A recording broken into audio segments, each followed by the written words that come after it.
प्रिय विद्यार्थियों, आज हम देखने जा रहे हैं बहुध्रुवीय विस्तरण या आवेश वितरण के आघूर्ण। और हमें ये निकालने की आवश्यकता क्यों पड़ती है?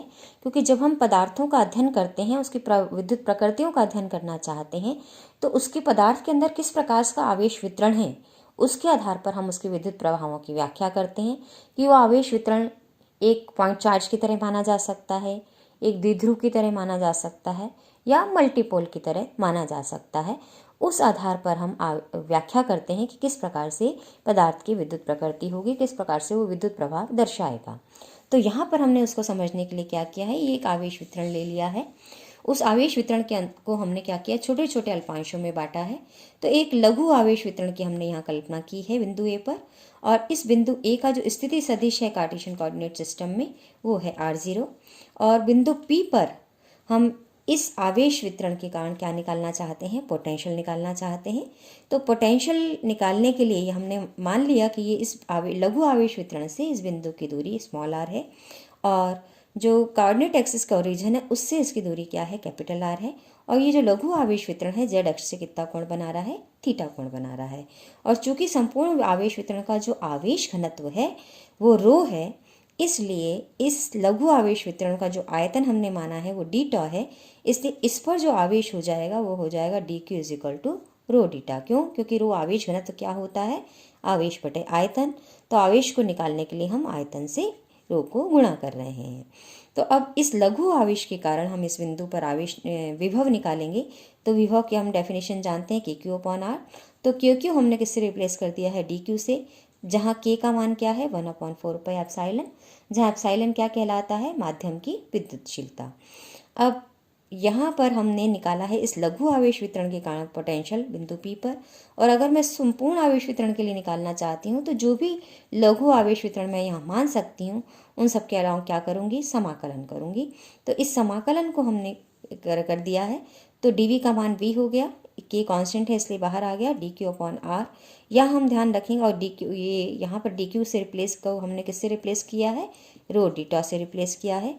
तो रो डीटा का मान आपके पास यहाँ पर हमने डी क्यू से रिप्लेस करके, तो रो डीटा अपॉन आर।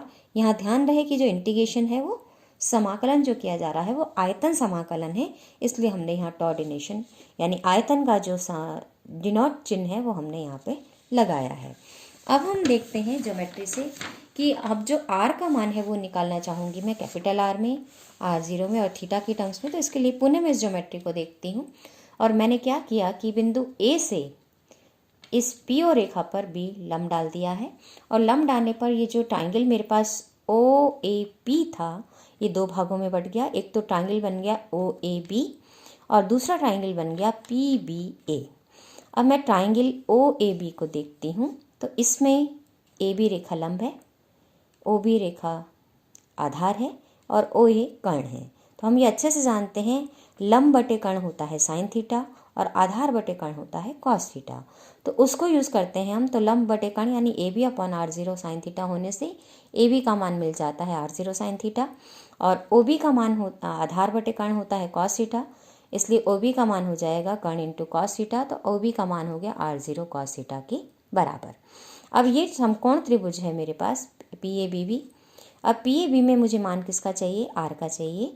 तो PA का मान है R के बराबर, तो PA स्क्वायर बराबर किसके हो जाएगा, क्योंकि ये विकर्ण है तो विकर्ण का स्क्वायर बराबर आधार का स्क्वायर प्लस लंब का स्क्वायर। तो आधार का स्क्वायर PB का स्क्वायर प्लस लंब मतलब AB का स्क्वायर।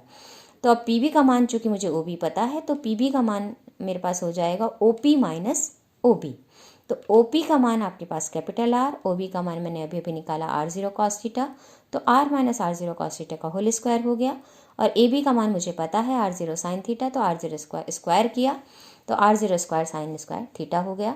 अब इसको मैं खोल लेती हूँ, A माइनस बी का होल स्क्वायर मुझे पता है, A square plus B square minus 2AB होता है। तो यहाँ से अगर मैं देखती हूँ तो ये बनेगा R square plus R0 square cos square theta, और यहाँ पर है R0 साइन स्क्वायर थीटा। तो वो R0 स्क्वायर कॉमन आके cos square theta plus sine square theta 1 होने से R0 स्क्वायर बच जाएगा, और यहाँ से मुझे मिल जाएगा और minus 2R R0 cos theta के बराबर। अब यहाँ से 1/r का मैं मान निकालती हूँ, तो ये इसको अपॉन में करके इसकी पावर हाफ कर देती हूँ। अब 1/r² को मैं बाहर लेती हूँ तो पावर हाफ होने से ये 1/r होके बाहर आता है। तो मुझे क्या मिल जाएगा, अब इसको मैं पावर -हाफ करके ऊपर ले गई हूँ बाकी वाले टर्म्स को, तो ये बन जाएगा 1 + r0² -2 r0 cos theta upon r।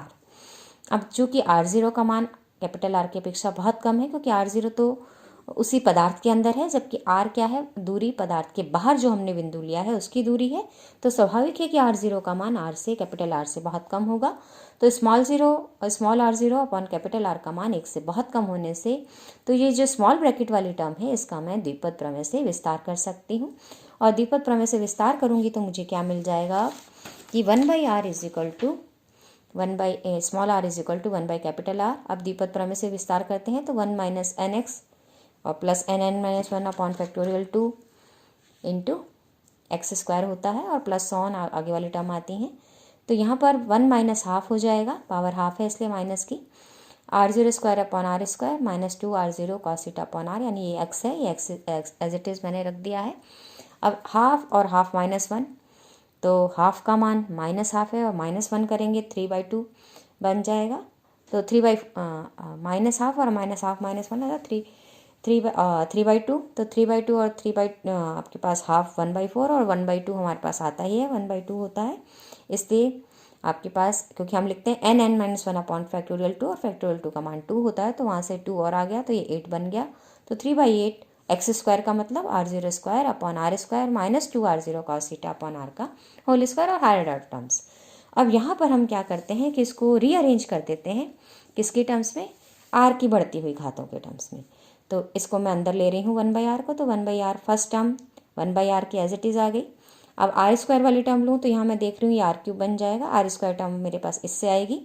बाकी सम स्टेप्स में जानती हूँ क्योंकि r² और r है तो वो r² से बड़ी ही आएंगी, इसलिए मेरे पास यहाँ क्या आ जाता है सेकेंड टर्म कि r0 cos theta upon r², क्योंकि यहाँ से 2 कट के प्लस की साइन आ जाता है।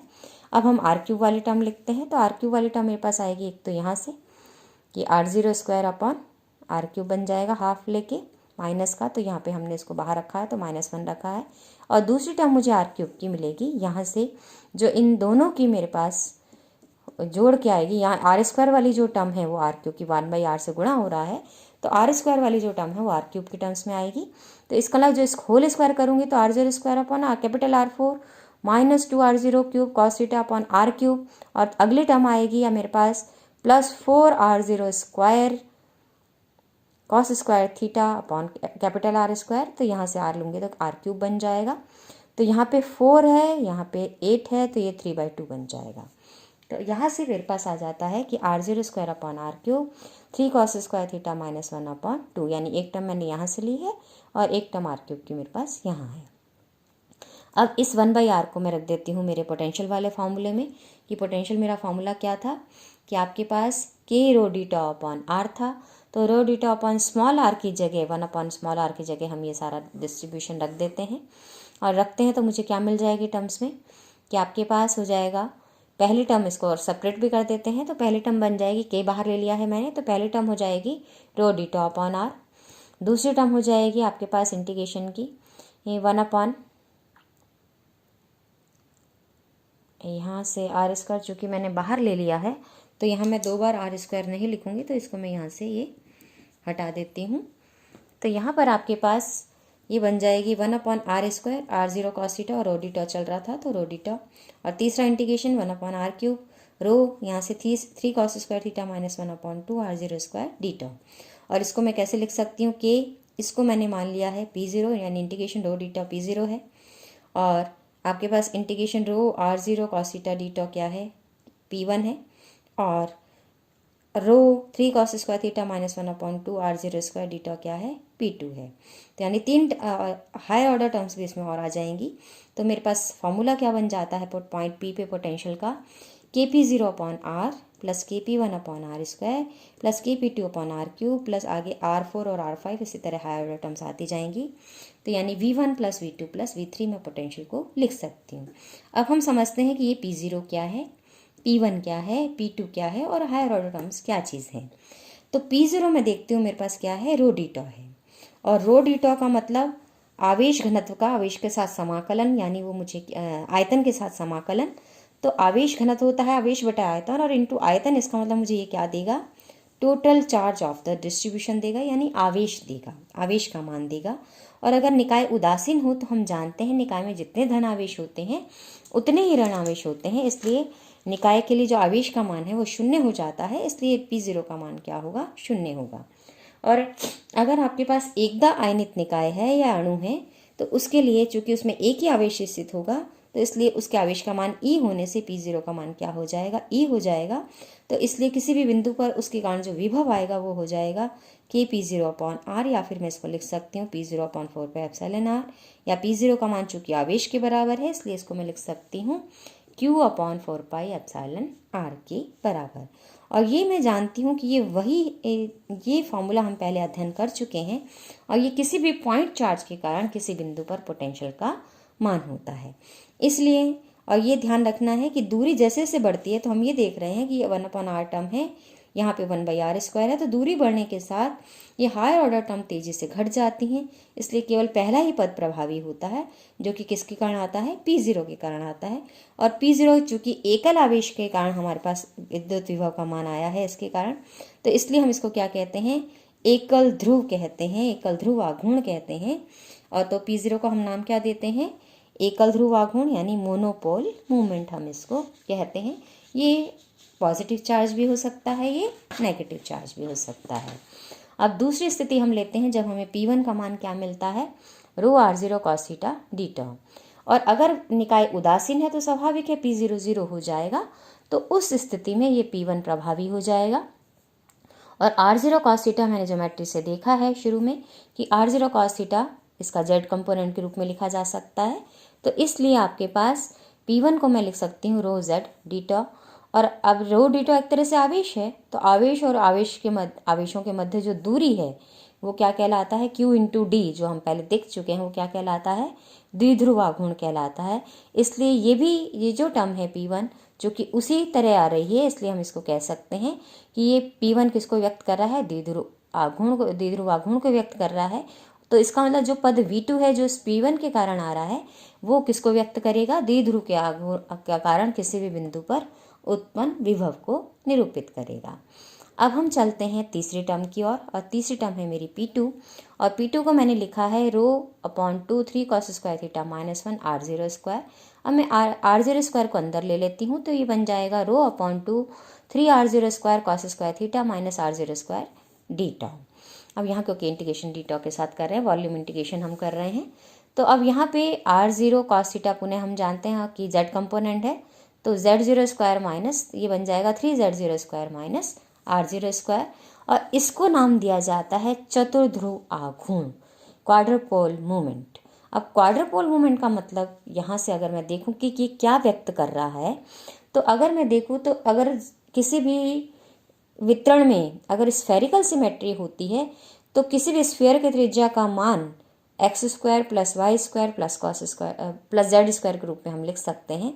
और अगर x, y, z तीनों कोऑर्डिनेट्स बराबर हों तो r0² का मान 3z0² के बराबर हो जाता है, जो कि मैंने यहाँ दिखाया है कि अगर आवेश वितरण सममित है यानी गोलीय रूप से सममित है, सममित का मतलब गोलीय रूप से अगर सममित है तो r0² का मान यानी गोले की त्रिज्या का वर्ग का मान मैं क्या लिख सकती हूँ, x0² + y0² + z0²। और गोले के लिए चूंकि ये तीनों बराबर होंगे इसलिए r0² का मान मैं लिख सकती हूँ 3z0² के बराबर। और अगर मैंने ये 3z0² के बराबर रखा है तो यहाँ से मुझे साफ दिख रहा है कि 3z0² जब r0² के बराबर हो जाएगा तो P2 का मान 0 हो जाएगा। तो यानी अगर आवेश वितरण गोलीय रूप से सममित है तो चतुर्ध्रुव आघूर्ण का मान क्या होता है, 0।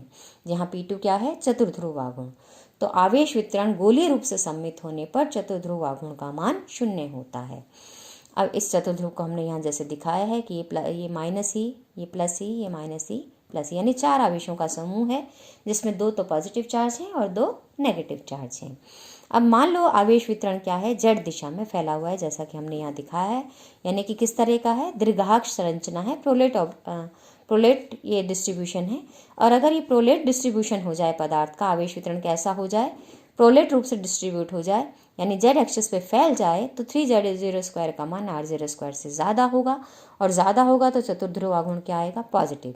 तो इसका विपरीत में कहूँ तो क्या कह सकती हूँ कि अगर चतुर्ध्रुव आघूर्ण पॉजिटिव है, इसका मतलब आवेश वितरण गोलीय रूप से सममित ना होकर कैसा है? जेड दिशा में उसका फैलाव अधिक है। वो उसकी संरचना कैसी है? प्रोलेट न्यूक्लियाई जैसी है, प्रोलेट संरचना उसकी हो जाएगी। और अगर हम ये मान लें कि जो आवेश वितरण है वो जेड दिशा में संकुचित है, बाकी दिशाओं में फैला हुआ है, तो इसका मतलब ये ऑब्लेट संरचना है, लघुवाक्ष संरचना है, और इस स्थिति में 3z0² का मान r0² से कम होगा, और कम होगा तो ये नेगेटिव आएगा, तो चतुर्ध्रुव आघूर्ण का मान क्या होगा? ऋणात्मक होगा।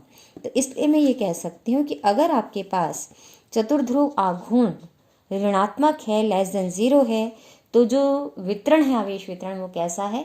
आपके पास गोलीय रूप से सममित नहीं है। वो कौन सी आकृति का होगा? लघुवाक्ष आकृति का होगा। तो इस प्रकार से चतुर्ध्रुव आघूर्ण द्वारा हम आवेश वितरण किस संरचना का है, किस शेप का है, उसका निर्धारण मैं कर सकती हूँ। अब विद्युतीय गुणों के आधार पर हम ये देख लेते हैं कि पदार्थ को 3 श्रेणियों में बांटते हैं हम: चालक, अर्धचालक और कुचालक। और चूंकि बहुत समय से आप इसके विस्तार में यहाँ पढ़ते आ रहे हैं, तो हमने संक्षिप्त में यहाँ इसको बताया है कि चालकों में मुक्त इलेक्ट्रॉनों की संख्या अधिक होती है।